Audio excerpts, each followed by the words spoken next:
That's all. Seriously?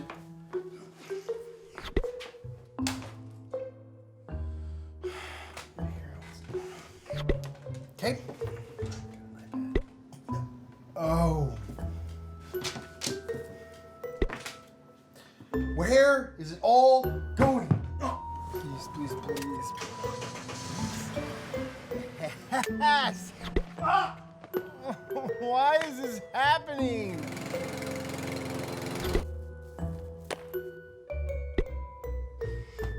No! It's 1278. All right, let me get your, no, buddy, no, buddy, no, buddy. Hey, honey, are you taking things for granted again? Yeah, I guess so. All right, well, is there anything you can do about that? Because we really need to do some laundry. Lord, will you please give me a more grateful heart? Buddy! My car! Okay.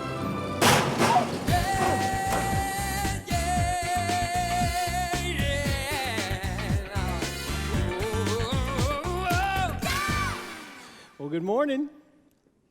Oh, come on. Good morning. Thank you so much for being here with us. If you're in the room, if you're online, thank you so much for joining us today at Crossroads. What a great picture and a great reminder of this week of Thanksgiving to not take things for granted. And we all do it, right? We get to experience things and then we just blow right past it and never say thanks or never at least hit our knees and say, God, that was just really cool. Thank you for letting me experience that. But you know, it could be just the opposite. Like we could be given experiences that we don't do, that we don't make the choice to follow or to do. And it's kind of like a bucket list, right? How many of you in here have actually written down things on a list, like a bucket list that you want to accomplish or you want to experience in your life? Can you just raise your hand? Y'all are way more planning ahead than the first service. I'm just telling you right now. Y'all are the smart ones. Don't tell them I said that. But somebody over here is from the first service. How many of you have thought about a list, but you've never written it down? Like, there's things I really want to accomplish with my life, or there's things I want to experience in my life. I've just never written them down. How many of you are like that? Okay, so a little more. Okay, so I take that back what I said a while ago. Because a lot more people in the first service raised their hand when I asked that question. Because we're thinking about the future. I'm one of those kind of people. I've never written anything down, but there are really things in my life that I want to experience. And most of my things that I want to experience have to do with hunting. And for you folks in the room or that can hear my voice that are not a southern redneck, most of the things that are on my list have to do with hunting. Okay, I'm going to say hunting for the rest of the time because that's how I say it. But I would love to go to Argentina, and I'd love to go to Argentina because they have doves there that they're like pests. There's so many of them. Like guys actually have videos of them melting the barrels of their shotguns because there's so many dove to shoot. And I would need that many dove because I'm not a very good shot, so I could at least get a limit or so. But I really want to go to Argentina and dove hunt. I want to go to New Zealand. I'm not a big traveler guy, but I'd love to go to New Zealand and hunt red stag. I just think they're the most beautiful animals. I would like to go to Alaska. And somebody asked me just recently if I wanted to go on a cruise, and I'm like, no, unless it's Alaska. That's really the only cruise I'd want to go on. But I want to go to Alaska because I would love to see the migration of the caribou. There's just hundreds of thousands of them migrating through the tundra. And I would like to go try to find a big moose. They have ginormous moose there. But I've been watching this show about Kodiak Island. Kodiak Island is home to the largest grizzlies on earth. And I'm thinking, I haven't quite decided. I really want to go hunt grizzlies on Kodiak Island with my bow. Now, I don't know that I'll ever be brave enough to ever do that. But it's kind of sort of like it's not on my list, but it's kind of like mentally maybe on my list. Because there's things we want to do, there's things we want to accomplish. But as a Christ follower, I believe with all of my heart that God has a bucket list for you. And He has a bucket list for me. And now our lists aren't going to look the same, just like some of you may hate hunting. And look, I said hunting. See, I did that for y'all. Some of y'all may hate that, and your list looks nothing like mine, and I get that. But God's bucket list for your life and for mine, they're going to be different. Some things are going to be the same because all Christ followers, He wants us to do some specific things. But as a follower of Christ, He has some things for our life that He wants us to do. Like He's designed us, and He's created us, and He's purposed us to do certain things in our lives. And so I just wanted to just real quick, if today you are not a Christ follower, if this church thing is new to you, if this God thing is new to you, I'm just going to ask a favor of you. Would you listen anyway? I really feel like the principles that we talk about today could be beneficial to you as well. And so we're going to dig in and we're going to look at like, what do we need to do in order to start checking things off of God's bucket list for our lives? Because those are the most important. Now, before we do that, I got the opportunity just a few weeks ago to check something off of my mental list. Just a few years ago, I heard about this place called Dubai. And I'm like I say, I've never written anything down, but it's one of those things, man, that might be kind of cool to visit, like to go to Dubai. This is supposed to be a really cool place, have really cool things. And so just a few weeks ago, a group of us went to India to minister to our adopted people group, the Bhojpuri. And when we got done there, we were flying home and we had a layover, like a 20-something hour layover in Dubai. How awesome was that? And so I got to go and I got to take some pictures. So I took some pictures for you. I'm going to show you some. I took way more than this, but I'm not going to take you through the whole thing. I have no idea what this building is. In my brain, it's part of the King's Palace, but it may not be. It was just a really cool picture, so there you go. We got to go, well, we didn't get to go to.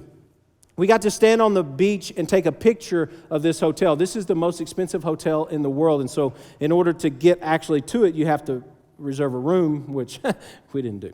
But I got to take a picture of it. I got to go to a mall, and inside this mall is 1,500 stores. Now, that's impressive to some of y'all, and some of y'all had a great time in there. I had a great time watching people have a good time because I don't care to shop. But while I was in the mall, I got to take this picture. I was looking up at the world's tallest building. Then later that day, I got to go in the building.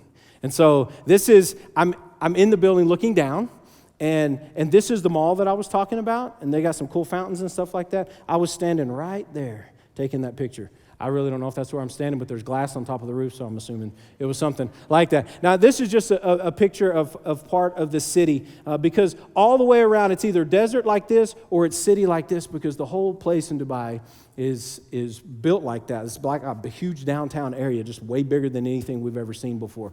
And so I got to check that off of my list. But again, I believe God has a list, a bucket list, a challenge list, a list of things that He wants you to complete and me to complete. But in order to do that, we've got to figure some things out. And so we're going to talk about that today. So we're going to go to the book of Mark. And we're going to start in one story and spend most of our time there, and then we're going to go to another story, and then we'll land in another story. But in Mark, I just wanted to let you know where we're at in Mark when we pick up our reading. There's a group of guys, just ordinary guys doing ordinary things, and this guy came along that claimed to be the Son of God, said his name was Jesus, and he came to these ordinary guys, and he said, hey, I want you to leave your life, your family, your jobs, I want you to leave everything, and I want you to follow me. And they did. And like, I don't even understand that. Like, if somebody would come to me today and do that, I'm like, I don't think so. Like, I don't know. Somebody call the police. I don't know. This guy needs to get away from me. But they did. They left everything and they followed him. And the beautiful thing about it is He was the Son of God. And so Jesus started to train His apostles. He started to train them. He started to do miracles in front of them. And He started to pour into their lives. And so these guys are not rookies. Okay, this is not the first day. They've got to see Christ do many, many things. And then we pick up the story in chapter 6. It says this: the apostles returned to Jesus from their ministry tour and told Him everything that they had done and taught. So they were going out for Jesus and ministering to people.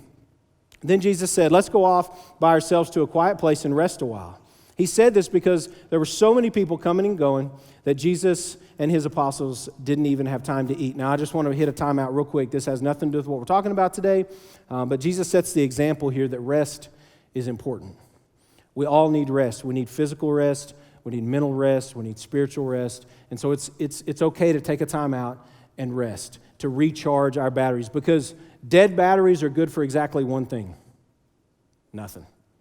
Right? So we want to be recharged. We want to be able to do what God asked us to do. So let's pick up our story in verse 32. So they left by boat for a quiet place where they could be alone. Remember, they hadn't eaten and they wanted to be by themselves.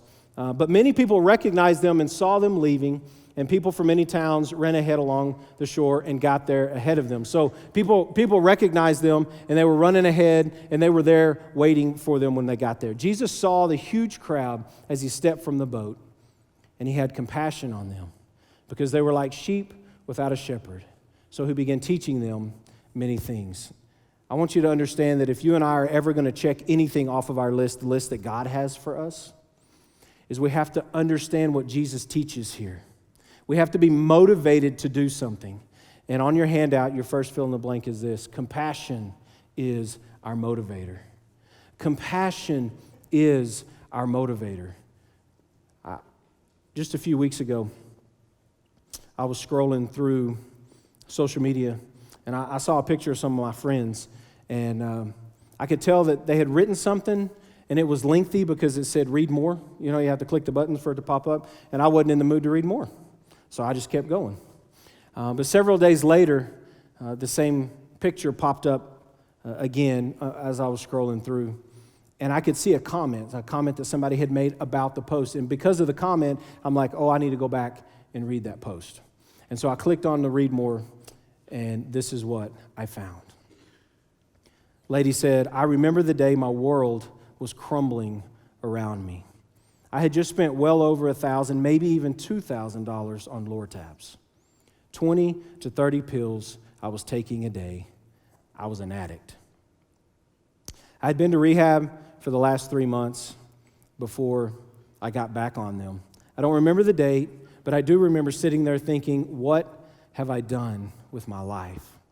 And then suddenly I heard a voice inside me saying, the truth will set you free. My husband walked in, and I found enough courage and strength to tell him the truth. I knew I would be divorced after this, but at that point, I didn't care. I was so disgusted with where I was. I deserved to be left.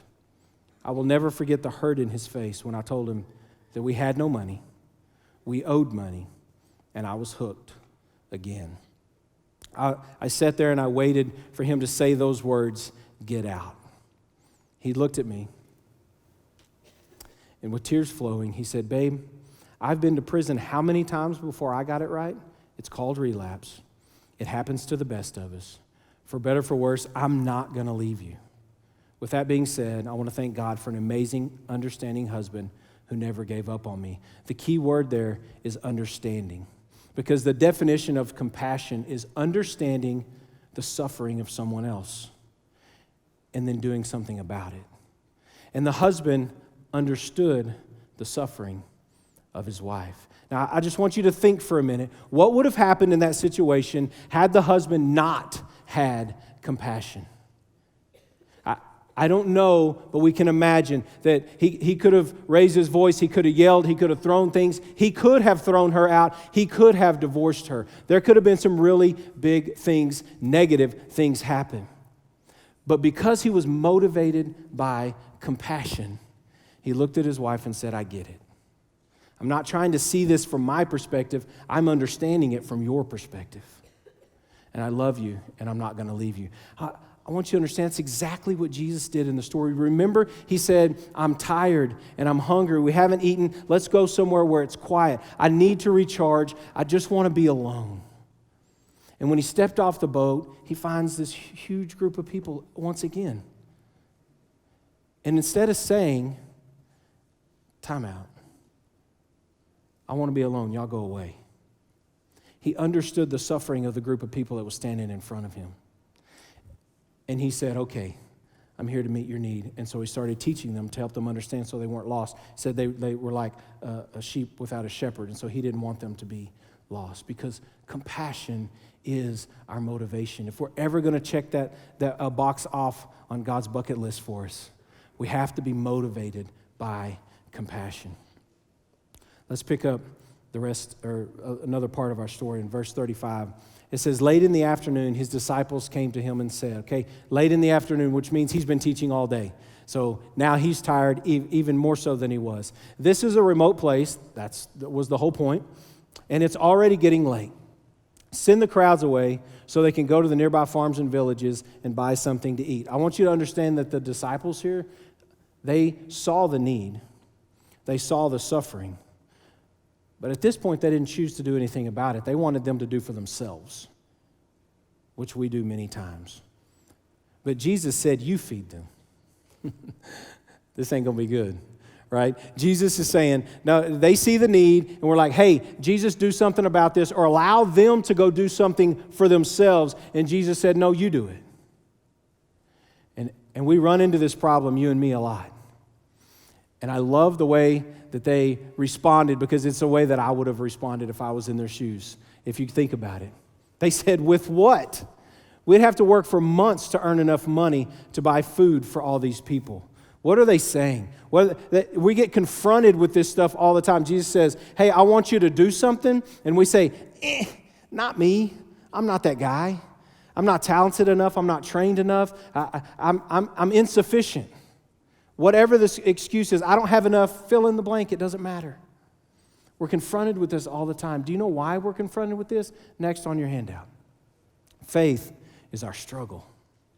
Because faith is our struggle. We get confronted with this and we're like, I can't do that. I have fear. I have a lack of faith in my life. And I know some of you are sitting there today saying, you know what? I agree with what you just said, but I don't believe you. Because see, you're a pastor and faith is supposed to be easy for you. I don't think it's ironic at all that one of my friends just this week posted something very similar on her feed. And I'm just going to paraphrase her story for you because it's quite lengthy and it has pieces of it that don't apply to us today. But my friend owns a gym. And she had just got done teaching her 4th class of the day, which I couldn't make it through 5 minutes of one of those classes, and she just finished her 4th class, right? So she's like a superstar. And one of the members of the gym said, yeah, but it's easy for you. And because of that, she got online and she said, I think it's important that I tell my story, because maybe you really do think it's easy for me. And she started out by saying, ladies and gentlemen, it's not easy. She said, when I was young growing up, I was not athletic at all. Like whatever not athletic was, she said I was the poster child for that. I was clumsy, all of those things. And she said, I had my first child when I was 18. Yes, 18. And she said, after I had my first child, I weighed over 200 pounds, and I was not happy with where I was physically in my life. She said, 5 years went past, and I had my second child. Still, again, I weighed over 200 pounds, and I was not happy with where I was with my health. And I had a friend of mine that invited me to the gym. And so I went to the gym with my friend. And over the next 7 years, she said she invested at least 1 hour a day for 4 to 5 days a week into putting in these classes. She fell in love with these classes that she now teaches. And she got 5 certifications, and she went through all this stuff, and she was healthy once again. She worked really hard at it. And then God prompted her family to move back home, which home was Monaghan's for her. So she moved back home. Now she was an hour away from the gym, and she was pregnant with her bonus baby, as she calls it. So after she had her bonus baby, she weighed 230 pounds, the most she had ever weighed in her life, and she, again, was not happy with her health, not happy with her body. And so she said, I say all that to say this, where I'm at today is because of hard work. She said, just because I own a gym doesn't mean that a healthy body comes along with the package for free. And just because you're a follower of Christ, and just because I'm a pastor and I follow Christ, doesn't mean that faith comes along with the package for free. We have to work for it. It's something that we have to invest in. We have to do over and over and over in order to make our faith grow. Because we all struggle. I struggle. I'm just going to confess to you because this is not a woe is me thing. I just want you to understand. I've followed Christ for 33 years. I accepted Christ when I was 10 years old, and for the most part, except for about a year, I followed God to the best of my abilities. And I still struggle. You see, God's called my family to move to West Odessa to launch our next campus. And the church part of it, I have great faith. That part is easy for me.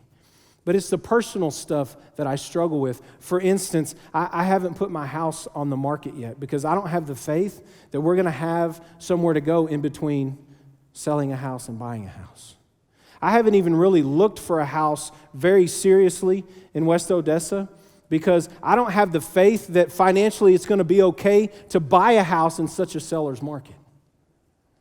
And my youngest son, he wants to finish school in Monahans. And he does not have my blessing yet. Because I don't have the faith to know that he's going to be okay driving up and down 20 every day. I just say that to let you know I get it. Faith is our struggle, and it's a struggle for all of us. And what we do with our faith, it's either going to grow or it's going to fade based on the next thing we're going to talk about. Let's go back to our story. How much bread do you have? This is Jesus talking to his disciples. How much bread do you have? Go and find out. They came back and reported, we have 5 loaves of bread and 2 fish. Then Jesus told the disciples to have the people sit down in groups on the green grass, so they sat down in groups of 50 or 100. Jesus took the 5 loaves and 2 fish, looked up to heaven, and blessed them. Then breaking the loaves into pieces, he kept giving the bread to the disciples so they could distribute it to the people. He also divided the fish for everyone to share. They all ate, not as much as they needed. They all ate as much as they wanted. They were full, they were satisfied. And afterwards, the disciples picked up 12 baskets of leftover bread and fish. A total of 5,000 men and their families were fed that day. So what did they do with their lack of faith? They did exactly what Jesus asked them to do. And here's the point, the next one on your outline, is obedience is our blessing. Obedience is our blessing. The problem is you and I like to look at situations the way we see it and not have the faith and trust that God sees more than we see. So we only look through a human perspective. Just, a couple of weeks ago, Night of Light. Everyone in here, if not everyone, most of you, remember Night of Light. It's a big thing we do for Halloween, and we planned it and got all this stuff ready, and then it was going to rain all day. And we fought against that and all those kinds of things. Well, in Monahans, what happened, we realized about mid-morning it's not going to get any better. And so we tried to figure out what we're going to do because we planned on having it outside as well. And so in Monahans, Ward County has built this beautiful event center. It's just been open a few months. It's ginormous. It's state-of-the-art. It's really pretty. And we're like, maybe we can move it inside the event center. And so we called them, and they said, let me make some phone calls. Anyway, they got back with us, and he said, here's the deal. You can have it here, but we don't have enough staff today to set up the gym in order for you to use the gym, so you can't use it, or the ballroom, so you can't use it, which those are the 2 big areas, 2 big venues. He said, but you can use the hallway that wraps all the way around and then the porches that wrap all the way around both sides to stay out of the weather. We're like, man, something is better than nothing. Thank you so much. Matter of fact, they gave it to us for free, which was even really just a huge blessing.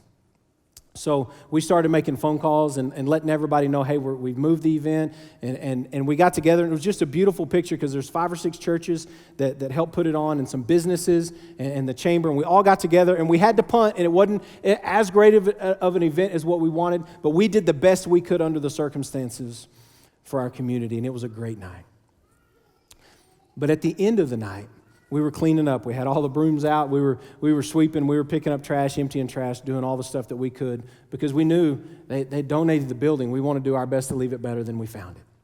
And while we were doing this, I saw one of the employees that worked at the event center. She was talking to the lady at the chamber, and me being the nosy person that I am, I just went and butted into the conversation and listened.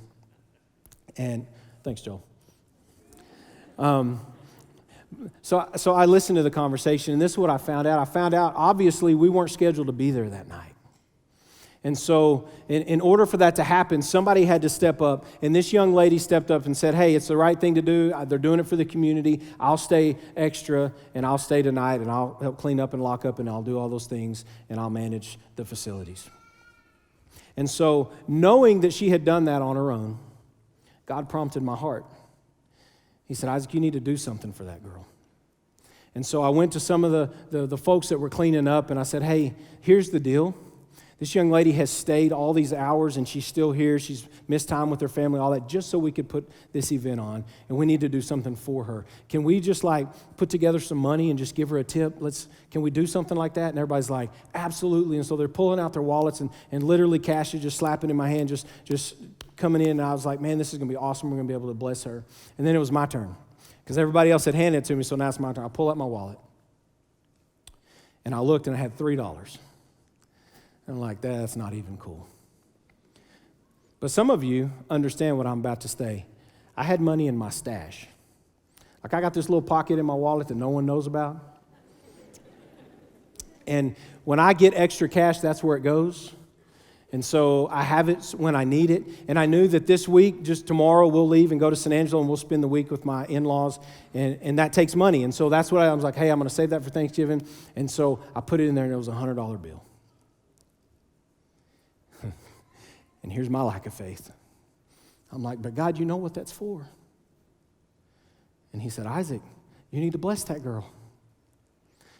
And so reluctantly, I took it out and I put it in with the rest of the money. I folded it all up and I went and handed it to her. And she said, no, you don't have to do that. And I'm like, I know we don't have to. We want to. We're so grateful for you, because we could not have blessed our community today had you not stepped up and volunteered. So thank you so much. And that was it. We cleaned up and we went home. The next day, one of our staff was contacted by this young lady. And she said, I'm going to be honest with you. I completely forgot about the money y'all gave me by the time I got home. She said, but I found it this morning. And she said, I had taken off work this morning.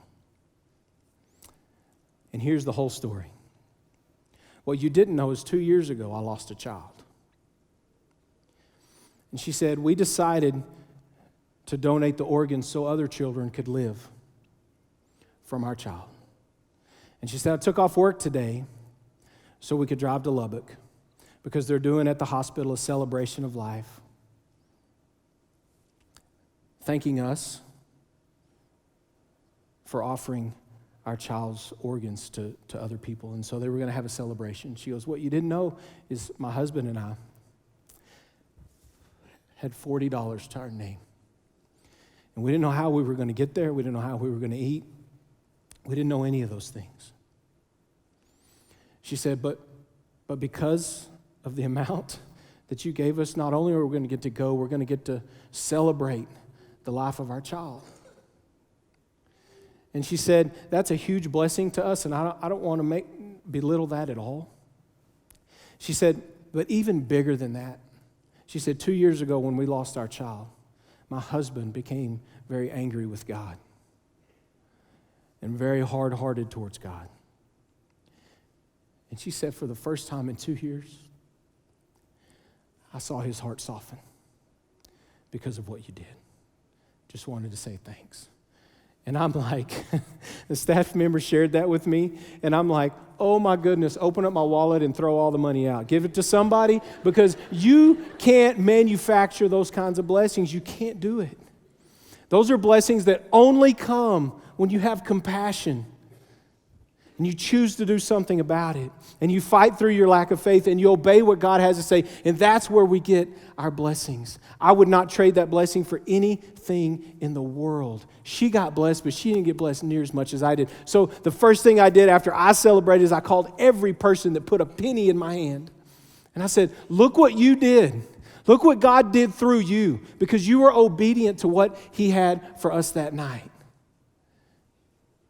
Our blessing only comes when we're obedient. Now, I told you that I was going to start in one story and take you through to a couple more. And so just get this in mind. Jesus feeds 5,000, and his disciples get to be there. I mean, I literally can't imagine in my mind what it would be like for Jesus to continue to just keep handing me the same loaf of bread over and over and over, and it never runs out. I don't get that. I just think it would be incredible to be there, and the disciples got to do that. Later on in chapter 8, it says this. About this time, another large crowd, because it hasn't been very long, so they're like, remember that other crowd? Here's another one. Another large crowd had gathered, and the people ran out of food again, just like they did last time. Jesus called his disciples and told them, I feel sorry for these people. Again, we see the compassion of Jesus, understanding the need of the people and wanting to do something about it. They've been here with me for 3 days, and they have nothing left to eat. If I send them home hungry, they will faint along the way, for some of them have come a long distance.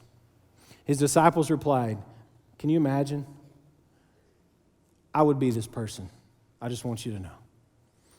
His disciples replied, how are we supposed to find enough food to feed them out here in the wilderness? There goes that lack of faith again. He just saw Jesus do this big miracle. I don't know how long, but it hadn't been that long ago. And here's the response that they give again. I don't have enough faith to see this through. Jesus asked again, how much bread do you have? 7 loaves, they replied. So Jesus told all the people to sit down on the ground. He took the 7 loaves, thanked God for them, broke them into pieces, gave them to the disciples. They get to be a part of the blessing again, who distributed the bread to the crowd. A few small fish were found too, so Jesus also blessed these, told the disciples to distribute them. They ate as much as they wanted.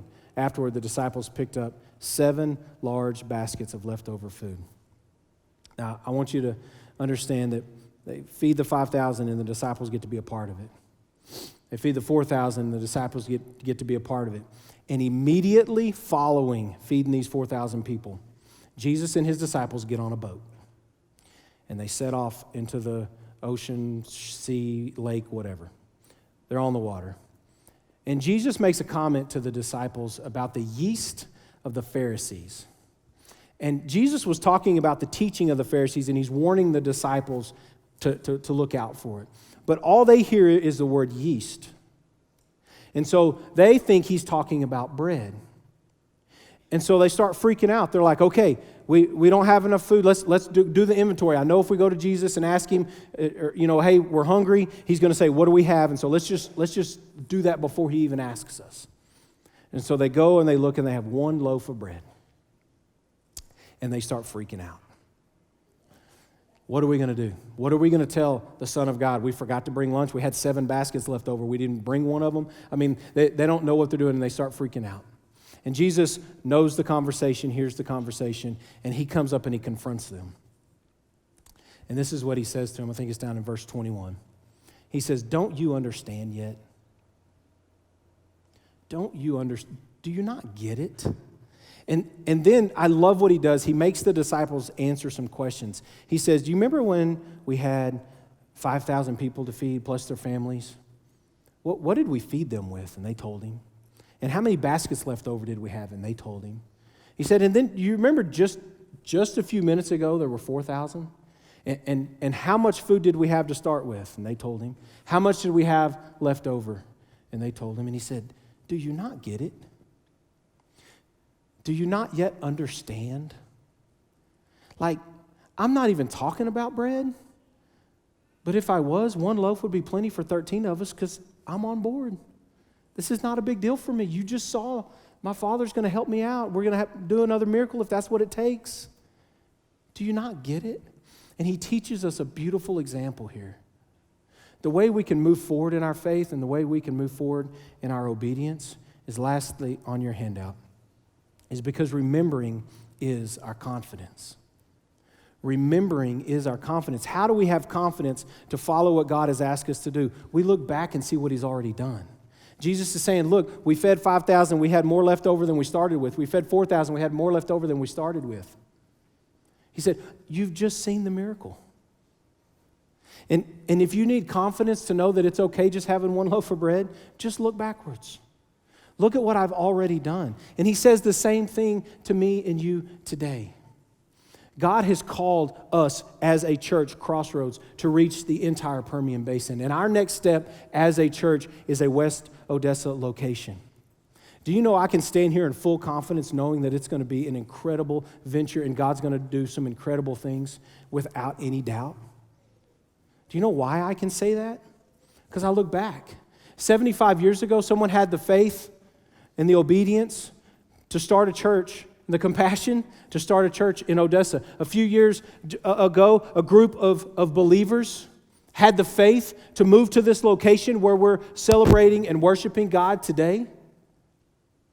And God's done amazing things. Just 5 years ago, a group of believers here had compassion on a group of believers in Monahans that wanted to do something different in their town. They wanted a life-giving church. And because of that, we've literally got to see hundreds of people accept Christ in that little small town.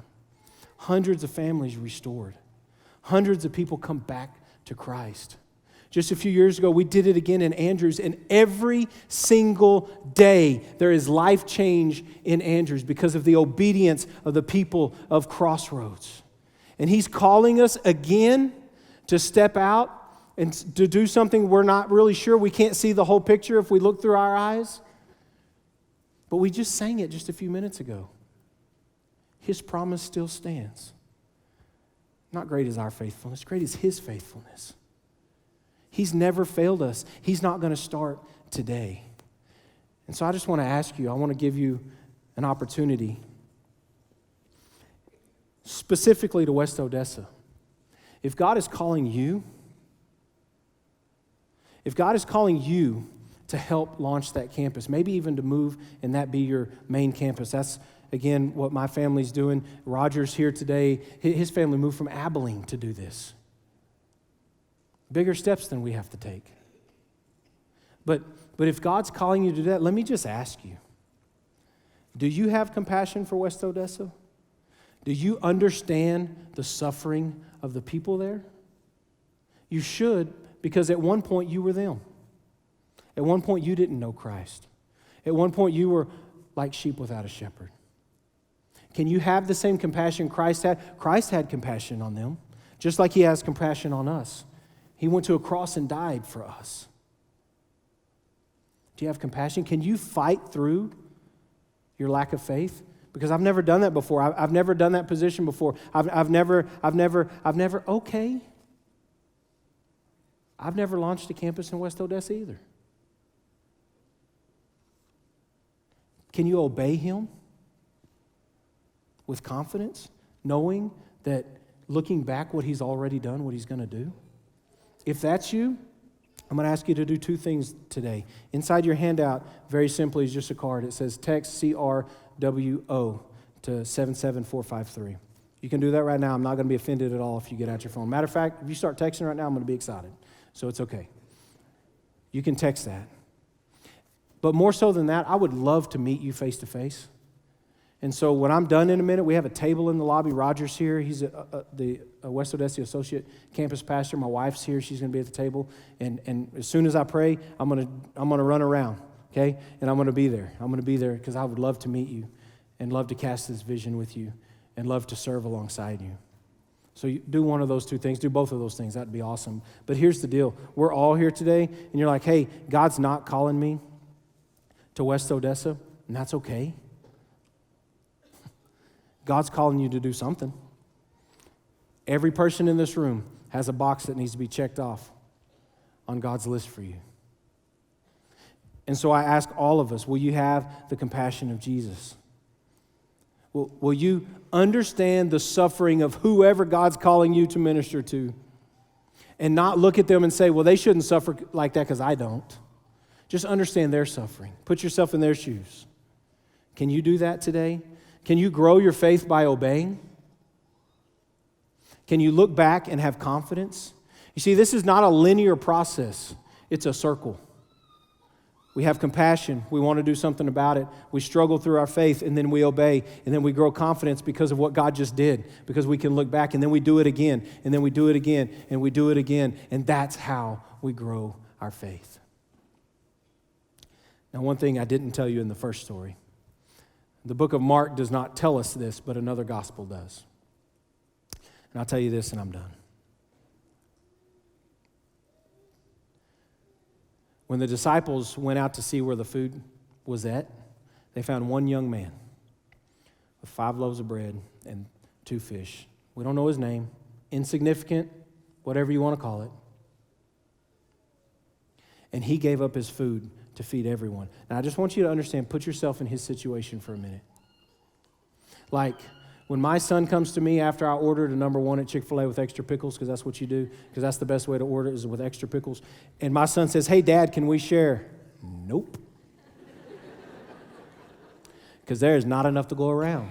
This is going to fill my belly, not yours. Just imagine this young man. Hey, there's like 5,000 men and their families, and we want to take your 5 loaves of bread and 2 fish, and we want to feed everybody. It doesn't make sense. Yet he did anyway.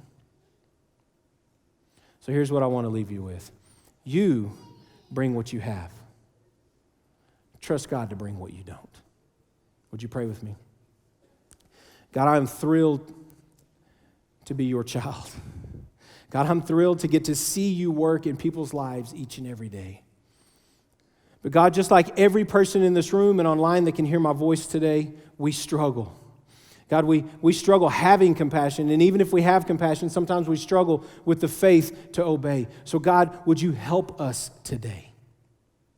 Help us to see people the way you see people. And that will allow us the compassion we need to understand their suffering. And then, God, help us through our lack of faith. We struggle. We admit that. But God, whatever you've called us to do today, you've called everyone to do something. So help us have the compassion. Help us, God, with our lack of faith. And help us to obey exactly what you ask us to do. Because, God, there are no greater blessings than yours. Thank you for this day, and it's in Christ's name I pray.